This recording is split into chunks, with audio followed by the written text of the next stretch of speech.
Kilalanin niyo ang mantis. Nakita niyo naman kung ano ang nangyari sa ibon.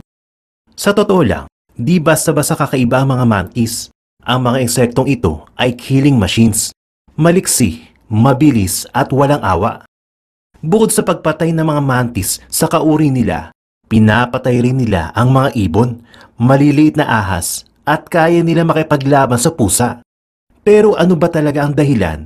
Bakit agresibo at uhaw sa dugo ang mga mantis? At yan ang alamin natin sa JP Amazing Stories.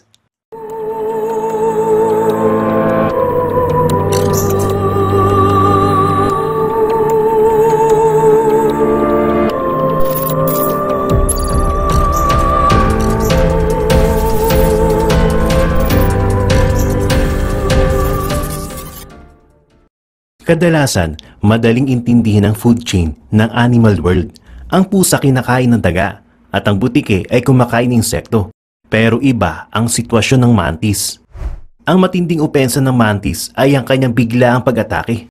At di lang basta-basang atake. Tignan nyo ang ginawa niya sa butike. Ang atake ng mantis ay mabilis at malakas. Inipit niya ang ulo ng butike gamit ang kanyang malalakas sa front legs na parang karit. At di niya hinayaan na masara ng butike ang bunganga nito.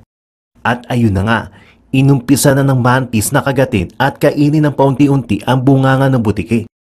Sinubukan pang tumakas ang butike, pero inabutan siya ng mantis.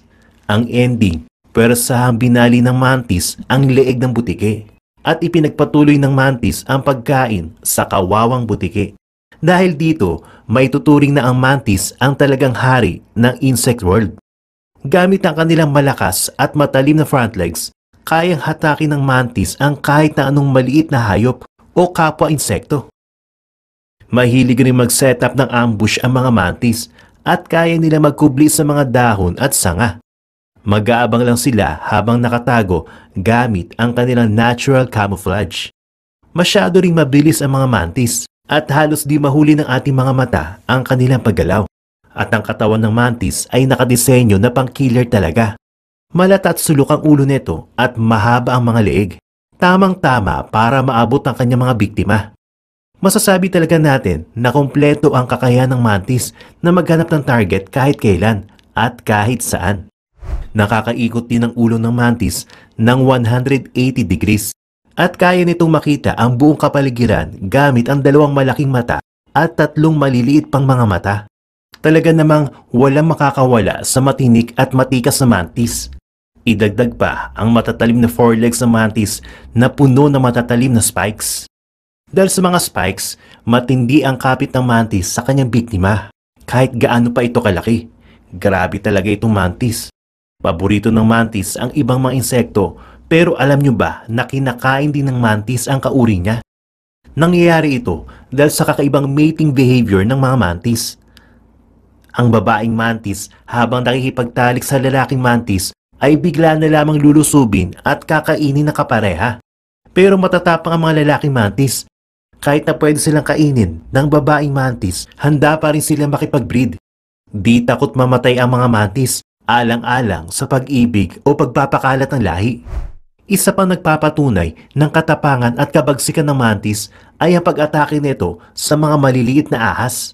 Ginagamit ng mantis ang kanyang malalakas na backlegs para sunggaban ng ahas at ipitin ang ulo nito. Makikita natin talaga na may strategy ang pag-atake ng mantis sa mga maliliit na ahas. Pero syempre, di na kaya ng mantis ang mga malalaking ahas tulad ng anaconda, python, cobra o constrictor. Sa pag-atake ng mantis, syempre lalaban ng ahas at susubukang puluputin ng mantis. Pero matalino ang mantis. Alam niya ang gagawin, tulad na lamang ng pag-atake niya sa butike. Ang ending, magiging pagkain lang o merienda ng mantis ang ahas. Anong hayop pa ba ang nasa menu ng mantis? Di mawawala ang daga. Kahit na magkasing laki ang mantis at daga, di magpapatalo ang mantis. Kaya ring tapatan ng mantis ang natural na bilis ng daga. Para sa mantis, madali lang itrap ang maliliit na daga. Aabangan lang ng mantis ang daga, pagkatapos iipitin lang ng mantis ang leeg ng daga, tapos kakagatin na niya ito. Kakainin ng mantis ang daga habang ito'y buhay pa. Grabing kagutuman yan. Pero alam nyo ba, kahit na mabagsik ang mantis, ginagamit sila para sa malawakang pest control. Pero para sa mga mantis, peste man o hindi, kakainin pa rin nila ang lahat ng pwedeng kainin. Kapag di sila nabantayan, kayang ubusin ng mga mantis ang maliliit na hayop sa isang bakuran.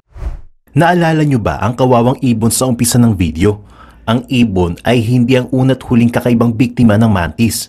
Di rin tulad ng leon ng mantis. Hindi ito nangahabol. Bagkus, ito ay isang ambush predator. Nakaabang lang sa kawawang biktimang pwedeng kainin.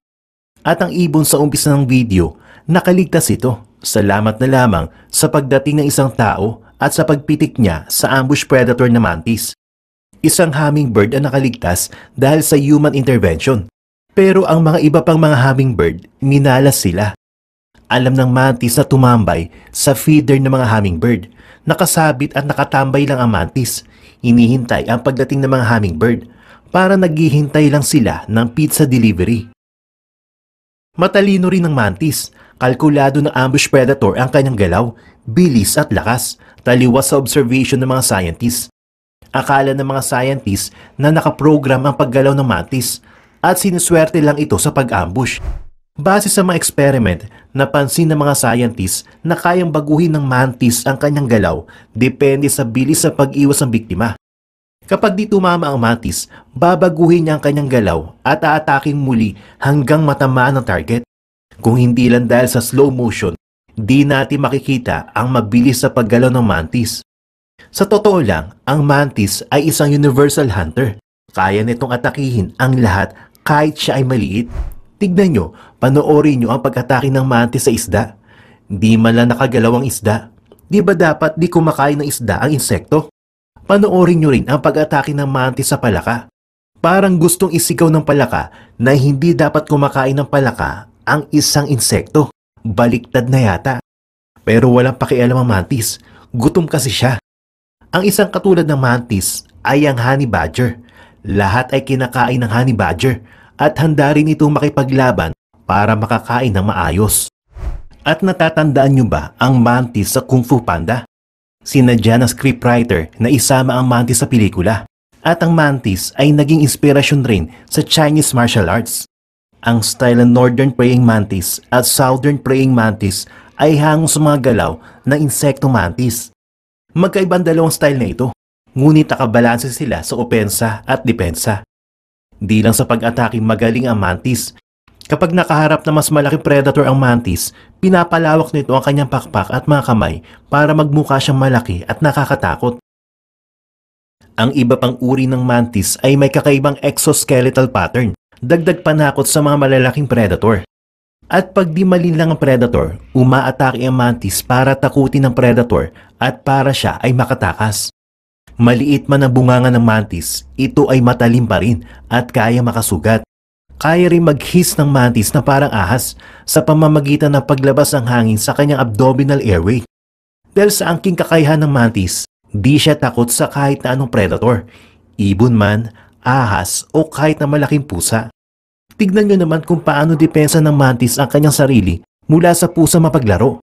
Parang wala talagang urungan ang matapang na mantis. Meron pa bang maliit at mas cool na mantis? Aba, meron nga. Sa karagatan, matatagpuan ang kapatid ng mantis. Ito ang mantis shrimp. Ang pangalan ng mantis shrimp ay hinango sa kakayahan ng mantis na lumusob gamit ang kanyang front leg. Kung ang mantis ay may haba na 10 cm, ang mantis shrimp naman ay umaabot ng 30 cm ang laki.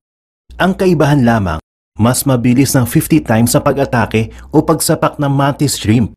Meron pa itong jaws na kasing talim ng razor blade at kayang bumutas sa shell ng mga lamang dagat tulad na laman ng hipon, alimango, mga maliliit na isda at kahit na mga sea cucumbers.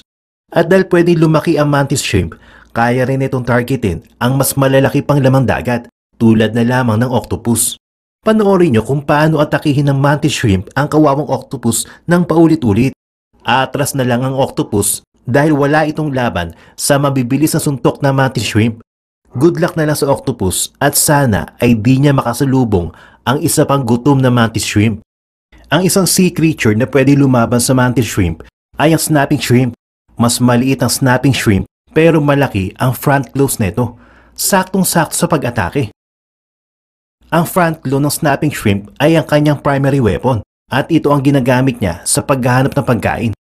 Ambush predator ang snapping shrimp, kaya nag-aabang lamang ito sa batuhan o sa likod ng mga corals.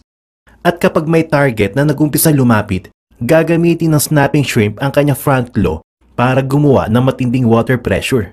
Ang pressure ay kayang gumawa ng bubbles na may bilis na 100 kilometers per hour. Sa lakas ng puwersa ay kaya nito makagawa ng tunog na umaabot ng 200 decibels. Lagpas pa sa lakas ng baril na nasa 170 decibels lamang. Ang puwersang pinakawalan ng snapping shrimp ay kaya magpatulog o kumitil ng mga lamang dagat. Ang mantis at mga kapatid nitong mantis sa karagatan ay talaga mabagsik. Pero di na ako magugulat kapag naghanap ako sa sources at makakita ako ng mas mabagsik pang insekto.